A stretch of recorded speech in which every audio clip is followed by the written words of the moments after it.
Electric vehicle policy आज cabinet ने पास की है और ये पॉलिसी एक तरह से अपने स्कोप में और अपने विजन में बहुत एम्बिशियस है। हमारा मकसद है कि दिल्ली एक तरफ तो देश की राजधानी है, आने वाले समय में ये इलेक्ट्रिक व्हीकल ऑफ इंडिया भी बनेगी। साल 2020 दिल्ली सरकार ने कहा कि हम दिल्ली को बना देंगे ईवी की राजधानी, यानी इलेक्ट्रॉनिक व्हीकल या इलेक्ट्रॉनिक वाहन की राजधानी। 2025 तक हर चौथा वाहन इलेक्ट्रॉनिक होगा, सड़कें साफ होंगी, हवा शुद्ध होगी और जेब पर भी बोझ कम होगा।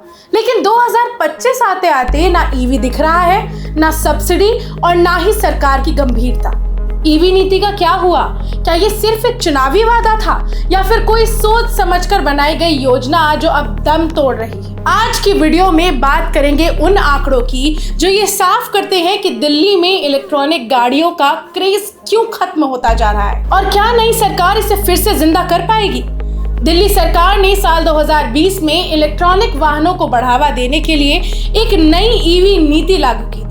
उस समय दावा किया गया था कि 2025 तक दिल्ली में हर चौथा वाहन यानी 25% वाहन इलेक्ट्रॉनिक होंगे। लेकिन 2024 में जो आंकड़े सामने आए हैं वो इस दावे से बिल्कुल उलट है। 2023 की तुलना में 2024 में 18,687 कम इलेक्ट्रॉनिक वाहन पंजीकरण हुए हैं और सबसे बड़ी बात यह है कि पूरे साल में एक भी ऐसा महीना नहीं रहा जब ईवी का रजिस्ट्रेशन अच्छा या संतोषजनक रहा।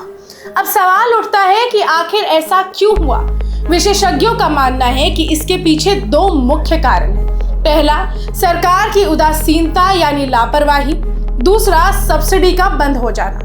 पहले जब इलेक्ट्रॉनिक वाहन खरीद पर सरकार की ओर से सब्सिडी मिलती थी तो लोगों का रुझान ईवी की तरफ था।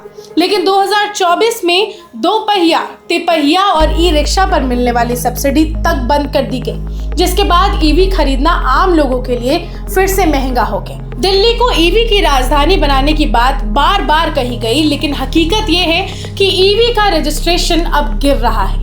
दिल्ली में कुल पंजीकरण वाहनों की संख्या 2023 के मुकाबले 2024 में बढ़ी है। 50,672 वाहन ज्यादा रजिस्टर हुए हैं, लेकिन इनमें ईवी कम है। इससे साफ होता है कि पेट्रोल डीजल वाले वाहन अब भी लोगों की पहली पसंद बने हुए हैं। अब बात करें नई सरकार की, तो दिल्ली में अब बीजेपी की सरकार है और उन्होंने कहा है कि ईवी पर फिर से छूट और सब्सिडी देने की योजना लाई जाएगी। अगर ऐसा हुआ तो उम्मीद की जा सकती है कि दिल्ली में ईवी का क्रेज दोबारा लौटेगा। फिलहाल के लिए सवाल यह है कि अगर ईवी नीति इतनी सफल थी तो ईवी रजिस्ट्रेशन इतने क्यों घटे?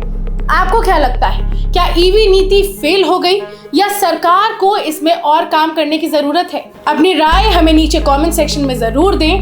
वीडियो पसंद आई हो तो पॉलिटिकल लाइफ को लाइक करें और सब्सक्राइब जरूर करें। धन्यवाद।